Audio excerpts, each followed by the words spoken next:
আজকে আমরা 24তম বিসিএস প্রিলি পরীক্ষায় আসা নল ও চৌবাচ্চা সংক্রান্ত একটি গুরুত্বপূর্ণ গাণিতিক সমস্যার সমাধান জানব।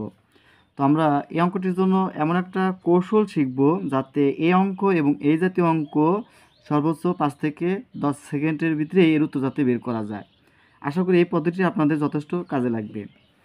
এখানে বলা হয়েছে যে দুটি নল দ্বারা একটি চৌবাচ্চা 8 মিনিটে পূর্ণ হয়, অর্থাৎ একটা ট্যাঙ্ক ছিল, সেই ট্যাঙ্কে দুটা নল দিয়ে যদি পানি দেওয়া হয় তাহলে সেই ট্যাঙ্কটি 8 মিনিট লাগে পূর্ণ হতে, দুইটা পাইপ দিয়ে। নল দুটি খুলে দেওয়ার 4 মিনিট পর প্রথম নলটি বন্ধ করে দেওয়ায় চৌবাচ্চাটি পূর্ণ হতে আরও 6 মিনিট লাগে, অর্থাৎ ওই ট্যাঙ্কটি ভরার জন্য দুইটা নলই চালু ছিল, কিন্তু 4 মিনিট পর প্রথম নলটি বন্ধ করে দেওয়া হয়। এরপর দ্বিতীয় নল দিয়ে বাকিটুকু পূরণ করতে 6 মিনিট লাগে। প্রত্যেক নল দ্বারা পৃথকভাবে চৌবাচ্চাটি পূর্ণ হতে কত সময় লাগবে? তো যে মেন কৌশল সেটা হলো, এখন যদি বলা হয় যে এই ট্যাঙ্কটিতে কয় লিটার পানি ধরে, কয় লিটার পানি ধরে, এটা আমরা বের করবো, আর এটা এই অঙ্কটার মেন কৌশল। তো এই ট্যাঙ্কটিতে বা এই চৌবাচ্চাটিতে কয় লিটার পানি ধরে সেটা আমরা বের করব। এই যে এখানে যে 4টা সংখ্যা দেওয়া আছে এই অঙ্কটাতে 8, 4, 6, 8, 4, 6 এর লসাগু 24। এই ট্যাঙ্কটিতে 24 লিটারই পানি ধরে। এখন ট্যাঙ্কটিতে যদি 24 লিটার পানি ধরে এবং এই 24 লিটার পূর্ণ করতে 8 মিনিট সময় লাগে, তাহলে প্রতি মিনিটে পানি প্রবেশ করে 3 8 24, 3 8 24, অর্থাৎ এই ট্যাঙ্কটিতে প্রতি মিনিটে 3 লিটার পানি প্রবেশ করে। কয়টা নল দিয়ে? দুইটা নল দিয়ে।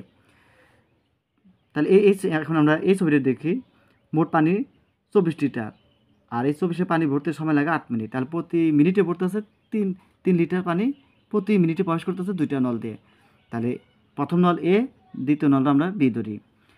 যেহেতু দুইটা নল, আর দুইটা নল দিয়ে প্রতি মিনিটে 3 লিটার পানি প্রবেশ করে, তাহলে একটা নল দিয়ে অবশ্যই 1 লিটার পানি প্রবেশ করবে, এবং দ্বিতীয় নল দিয়ে অবশ্যই 2 লিটার পানি প্রবেশ করবে প্রতি মিনিটে। তাহলে যদি আমরা ধরি যে প্রথম পাইপ এ, এটা দ্বারা প্রতি মিনিটে 1 লিটার পানি প্রবেশ করে, আর দ্বিতীয় পাইপ বি, এই নল দিয়ে প্রতি মিনিটে 2 লিটার পানি প্রবেশ করে। যেহেতু দুইটা নল দিয়ে কিন্তু প্রতি মিনিটে 3 লিটার পানি প্রবেশ করে, তো মোট পানি কত? 24 লিটার। এখন বলা হয়েছে যে আলাদাভাবে যে নল দিয়ে প্রতি মিনিটে 1 লিটার পানি প্রবেশ করে, 24 লিটার পানি যদি এটা ভরতে চায় তাহলে আর সময় লাগবে 24 মিনিট। যেহেতু 1 মিনিটে 1 লিটার পানি প্রবেশ করে, তাহলে 24 লিটার ভরতে সময় লাগবে 24 মিনিট। তার মানে প্রথম নল বা প্রথম পাইপের সময় লাগবে পুরো 24 লিটার পানি প্রবেশ করতে 24 মিনিট, যেহেতু এই পাইপ 1 মিনিটে 1 লিটার পানি প্রবেশ করায়। এরপর দ্বিতীয় পাইপ প্রতি মিনিটে প্রবেশ করায় 2 লিটার পানি প্রবেশ করায়, আর মোট পানি কত ওই ট্যাঙ্কে ধরতে পারে? 24 লিটার। এই 24 লিটার পানি যদি 2 লিটার করে প্রবেশ করে, তাহলে সময় লাগবে টোটাল 12 দুগুণে 24, 12 মিনিট, আর এখানে লাগবে 24 মিনিট। অর্থাৎ আলাদাভাবে যে পাইপটা 1 মিনিটে 1 লিটার পানি প্রবেশ করায়, ওই পাইপ দিয়ে যদি আমরা ট্যাঙ্কটা ভরতে চাই, 24 লিটার পানি ভরতে সময় লাগবে 24 মিনিট। এরপর দ্বিতীয় পাইপ যে প্রতি মিনিটে 2 লিটার পানি প্রবেশ করায়, 24 লিটার পানি ভরতে সময় লাগবে 12 মিনিট। তো এই হলো অঙ্কটার মেন কৌশল। ধন্যবাদ সবাইকে।